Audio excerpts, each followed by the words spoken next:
किसी भी गाड़ी की तरह हैं। जब सबसे ज्यादा जरूरत हो तभी धोखा देते हैं। शाम ढल रही है और ये रास्ता भी अब अनजान लग रहा है। यहाँ तो दूर दूर तक कोई परिंदा भी नजर नहीं आ रहा। लगता है अब आगे पैदल ही बढ़ना होगा।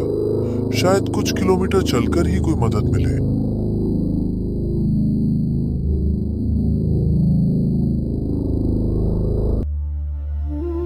कितना अभागा हूं मैं।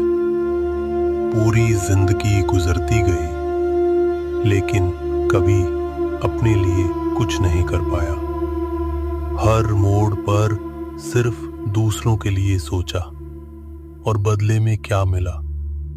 उधार पे उधार लेकर इतना कर्ज ले लिया है, अब तो लगता है उसे उतारना नामुमकिन है। जिंदगी के कुछ ही पल बचे हैं मेरे पास, लेकिन सबसे बड़ा डर ये है मेरे बाद मेरी बेटी का क्या होगा। वो कैसे जिएगी इस बोझ के साथ। काश काश भगवान मेरी सुन ले और मेरी बेटी के लिए कोई रास्ता खोल दे, वरना मैं इस दुनिया से टूट कर जाऊंगा। अरे बाबा, आप अब कब तक यूं ही परेशान बैठे रहेंगे? कितनी बार बोला है आपको मेरी फिक्र छोड़ो। आपके रहते मुझे कभी कुछ हो ही नहीं सकता। जरा सुनिए, हम लुचापुर के राजा हैं। हमारी गाड़ी जरा रास्ते में बिगड़ गई है, तो क्या यहाँ कुछ देर हम रुक सकते हैं? जी आइए महाराज, मुझ जैसे गरीब के घर आप आए, ये तो मेरे लिए बड़े सौभाग्य की बात है।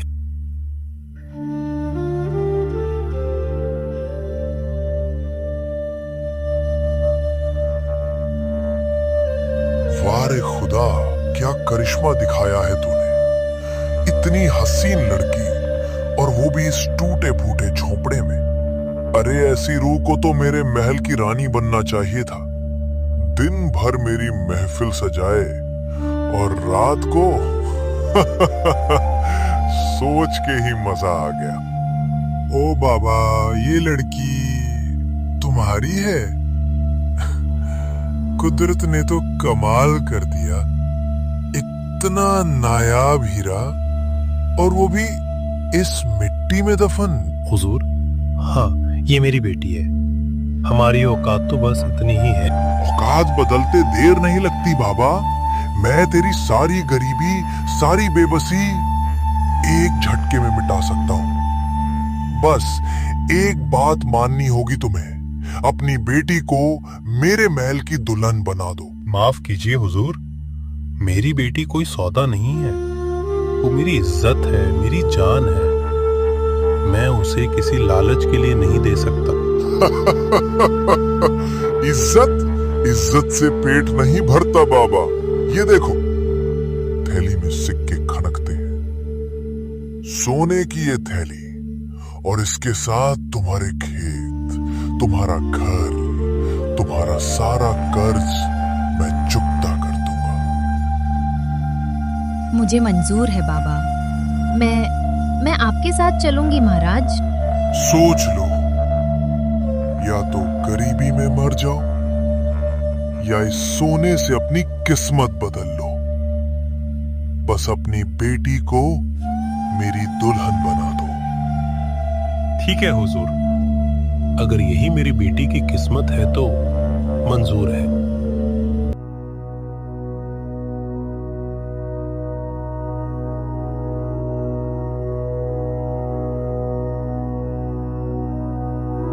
आज से तू मेरी रानी नहीं, मेरी रज़ा है।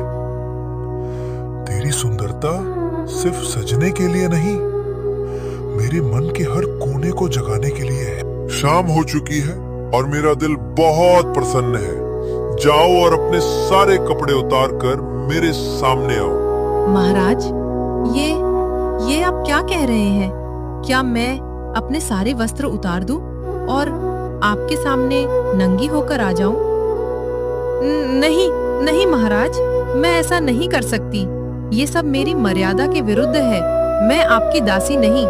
मैं एक औरत हूँ और औरत की भी कोई सीमा, कोई गरिमा होती है। मर्यादा? अब तेरी मर्यादा वही है जो मैं कहूँ। अब तो इस महल की नहीं, मेरी मिल्कियत है। बहुत हो गया ये नाटक। मैं राजा हूँ और ये मेरा हुक्म है। जा और जाकर अपने सारे वस्त्र उतार दे। शब्द नहीं, सिर्फ आज्ञा मान। उस शैया पर मेरी प्रतीक्षा कर। मैं भी आ रहा हूँ तेरे पास।